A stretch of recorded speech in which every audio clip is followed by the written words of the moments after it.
You wake up and within 60 seconds it starts. The phone. The notifications. The low-grade hum of anxiety that sits right behind your sternum like a second heartbeat. Before you've even had a glass of water, your mind is already somewhere else, replaying yesterday, forecasting tomorrow, scanning for threats that don't exist yet. And here's what nobody tells you, that isn't just a bad morning. That's a trained response. You've trained yourself to be reactive. You've trained yourself to flinch first and think second.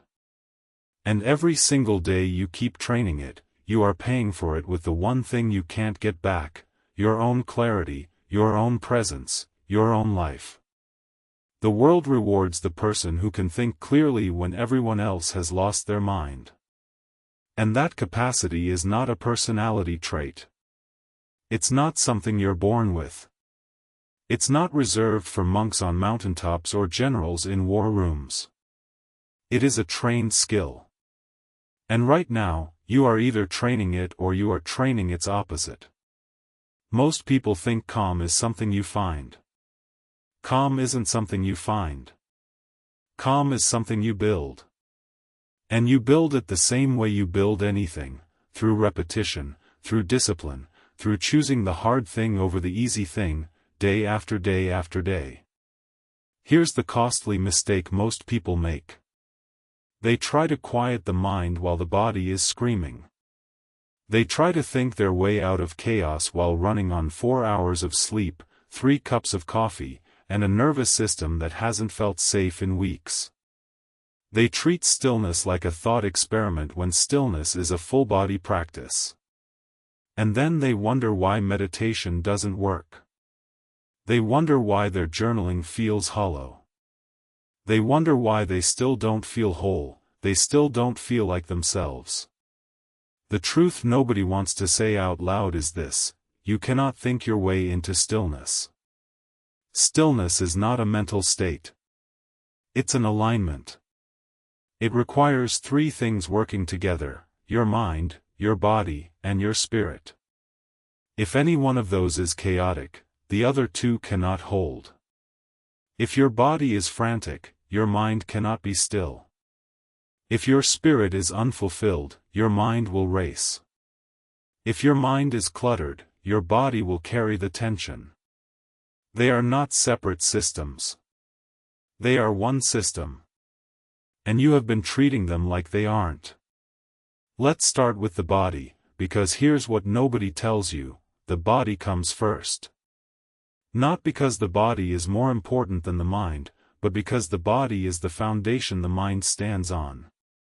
You can sit on a cushion for an hour and try to empty your thoughts, but if you're sleep-deprived, over-caffeinated, undernourished, and holding tension in your jaw that you don't even notice anymore, you are not meditating.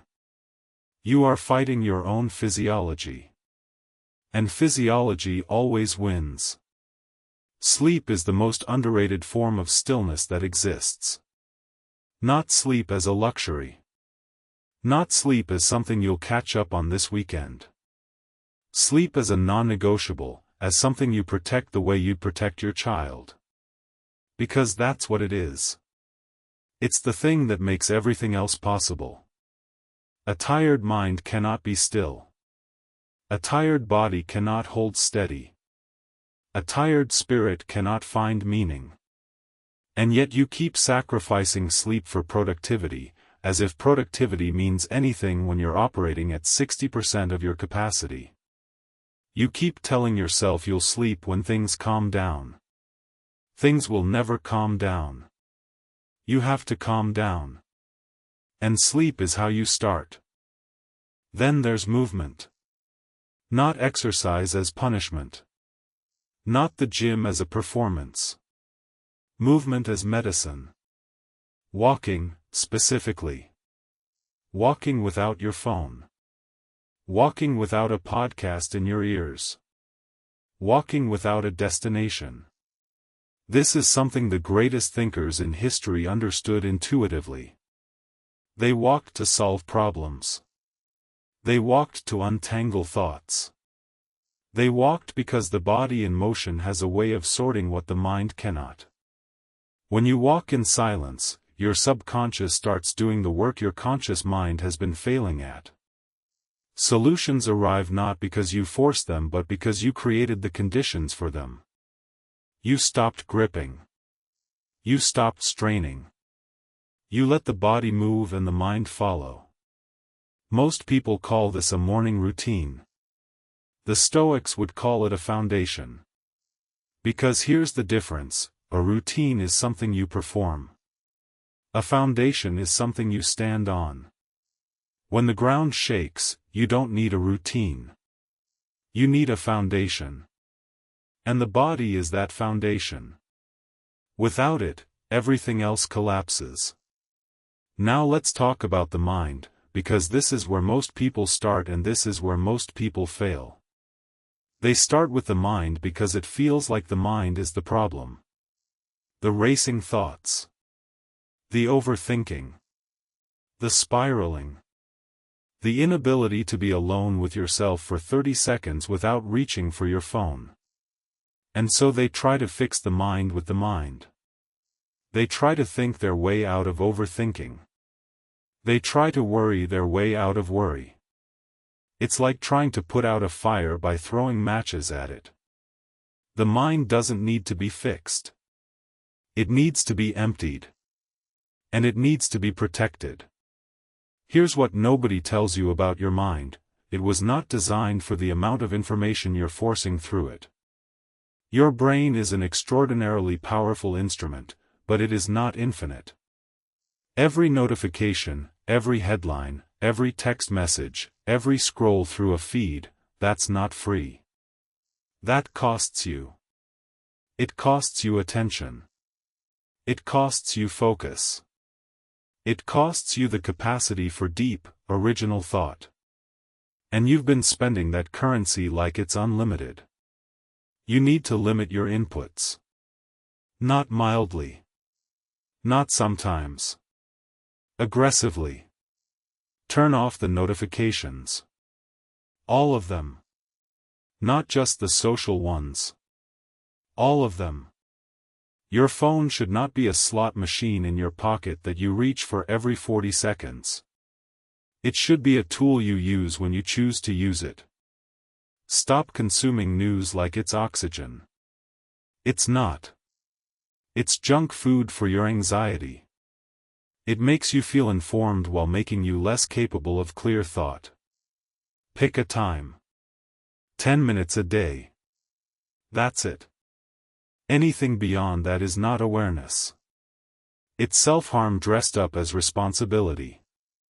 Then there's journaling. Not journaling as a diary. Not journaling as a performance for an audience. Journaling as a pressure release valve. Your mind is a pressure cooker. All day long, thoughts and fears and anxieties and ideas are building up inside it.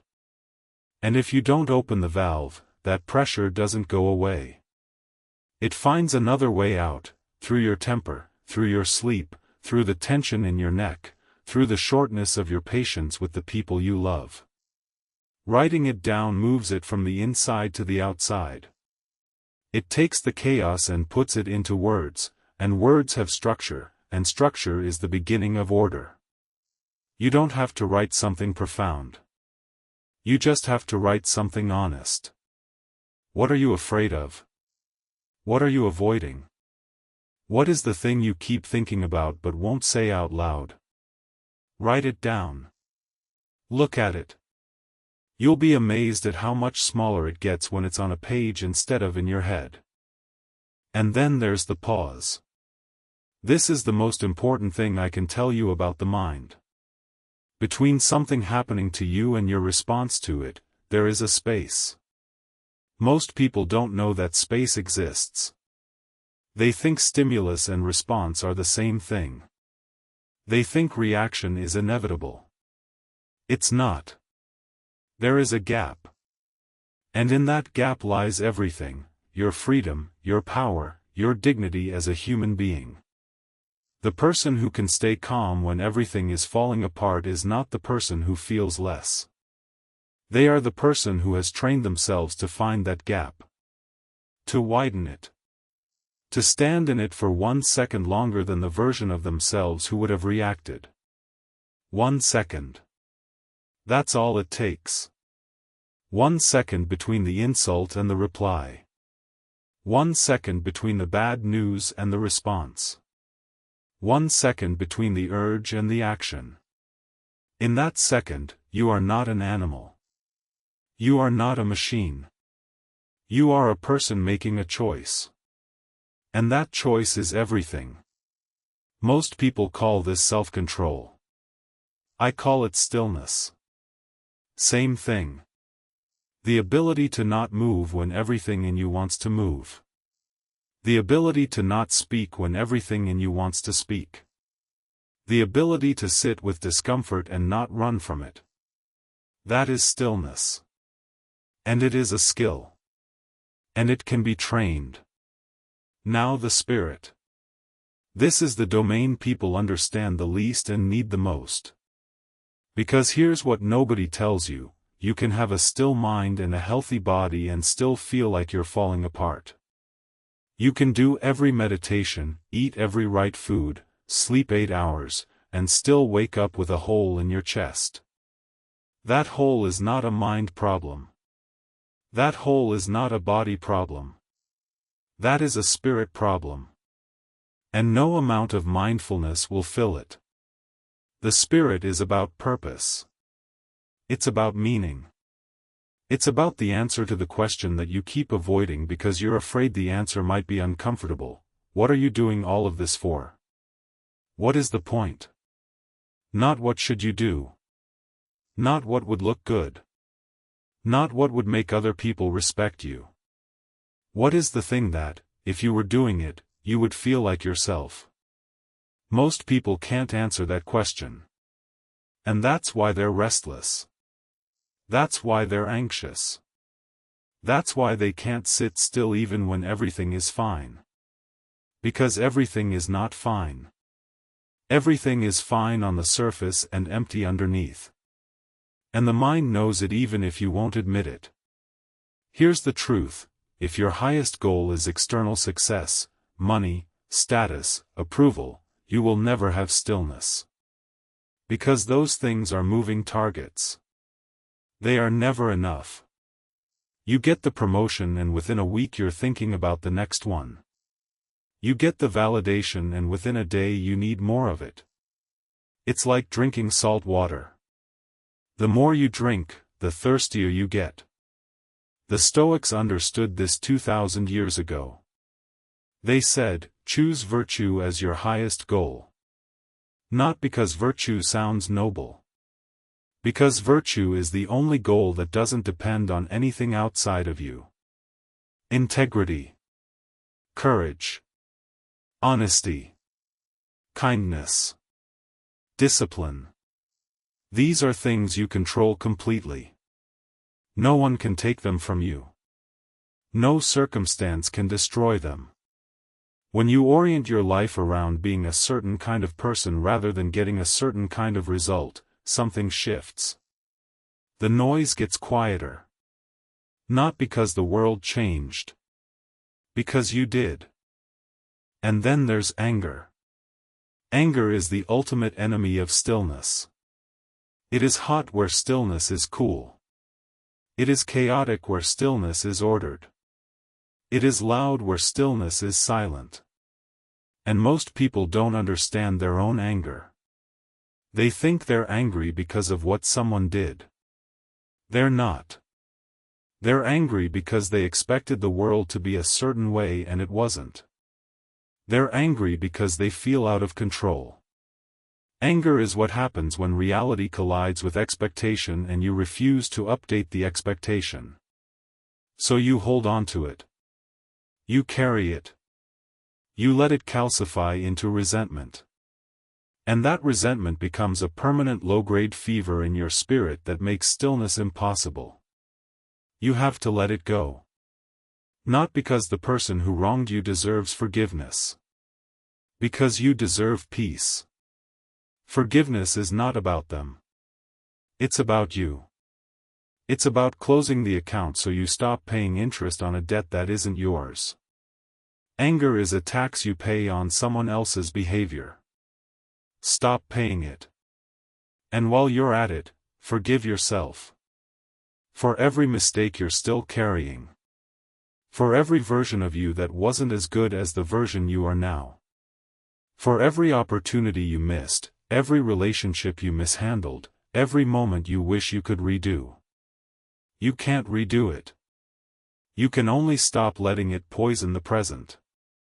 Self-forgiveness is not weakness. It's hygiene. It's cleaning the wound so it can heal. And you've been leaving wounds open for years, wondering why they still hurt. Now let me bring all of this together, because understanding the three domains is not enough. You need a protocol. You need something you do every single day, not because you feel like it, but because the discipline of doing it is what builds the capacity. You don't build stillness when you feel calm. You build stillness when you don't, and you do the thing anyway. Here's what that looks like. Start with the body. Protect your sleep like it's your job. 7 hours minimum. Not 7 hours in bed. 7 hours asleep. That means no screens for the last hour before bed. Not because screens are evil, but because the light and the input are telling your nervous system that it's daytime and there are threats to process. Give your body permission to power down. When you wake up, don't reach for your phone. Give yourself 30 minutes. Just 30 minutes where the first input of your day is not someone else's voice. Drink water. Move your body. Walk if you can. Walk outside if you can. Walk without your phone. Walk without input.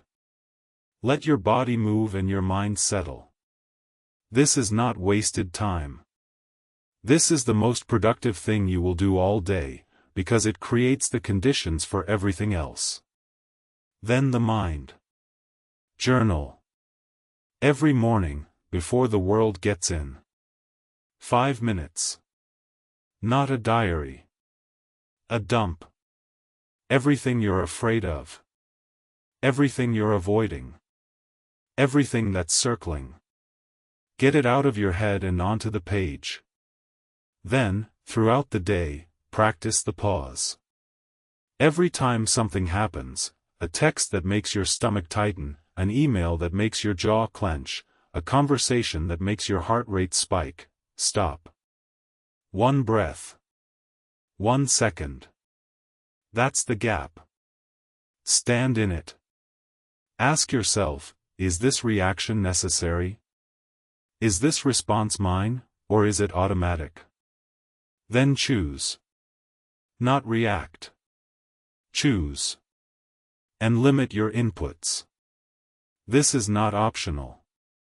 The person who consumes everything cannot think clearly about anything. Pick your information deliberately. A book. A conversation. A single article. Not an endless scroll. Not a feed designed by engineers to keep you anxious and engaged. You are not a user. You are a person. Act like one. Then the spirit. Connect to something larger than yourself. I don't care what it is. It could be nature. It could be prayer. It could be service. It could be art. It could be the simple act of being fully present with another human being without looking at your phone. The spirit needs to know that the story is bigger than the self. When you live only for yourself, every problem feels enormous because you are the entire universe. When you connect to something larger, your problems shrink. Not because they changed. Because your context did. And practice acceptance. This is the hardest one. Acceptance is not passivity. Acceptance is not giving up. Acceptance is looking at reality exactly as it is, without flinching, without pretending, without adding a narrative about how unfair it is, and then asking, "What do I do now?" The Stoics called this amor fati. Not just tolerating what happens, but embracing it. Not because it's good. Because it's real. And you can only act on what's real. Everything else is fantasy, and fantasy has never fixed anything. Marcus Aurelius called this the inner citadel. He said that no matter what is happening outside of you, there is a space inside your mind that no one can violate. Not a bad day. Not a crisis. Not a loss. Not betrayal. Not chaos. That space is yours. But here's the thing he understood that most people miss: that space is not automatically available. It has to be built. It has to be maintained. It has to be reinforced every single day through the practices I've just described. You don't retreat to the inner citadel when the siege begins. You build it during peacetime, so that when the siege comes, the walls hold. And the siege will come. That's the thing about life. It doesn't ask permission. It doesn't wait until you're ready. It doesn't check if you've had enough sleep or if your spirit is aligned or if your mind is clear. It just comes. And when it comes, the only question that matters is, have you built the capacity to meet it? Because here's what I've seen again and again. The people who stay calm when everything is falling apart are not the people who feel less fear. They feel the same fear you do. They feel the same grief, the same anger, the same overwhelming urge to do something reckless. The difference is they have trained themselves, in the body, in the mind, in the spirit, to hold. To not move when everything says move. To not speak when everything says speak. To breathe when breathing feels impossible. To stand in the gap and choose. That's what stillness is. Not the absence of chaos. The presence of choice within chaos. And it doesn't come from a single meditation session. It doesn't come from a weekend retreat. It doesn't come from reading the right words at the right time. It comes from the daily, unglamorous, repetitive work of building the foundation. Of sleeping when you'd rather scroll. Of walking when you'd rather drive. Of writing when you'd rather avoid. Of pausing when you'd rather react. Of forgiving when you'd rather hold the grudge. Of accepting when you'd rather resist. Of choosing virtue when the world rewards vice. Nobody sees this work. That's the point. It's invisible. It's the thing you do when no one is watching, when no one will know, when there's no audience and no applause. And it is the most important thing you will ever do. Because the person you become through that work is the person who will be there when everything falls apart. Not the person who hopes they'll rise to the occasion. The person who knows they will, because they've been rising every single day in ways no one ever saw. So here's my question to you. Not what would you do if everything fell apart. What are you doing right now, while things are still standing, to prepare for the moment they won't be? Because that moment is coming. It comes for everyone. And the difference between the person who breaks and the person who holds is not luck.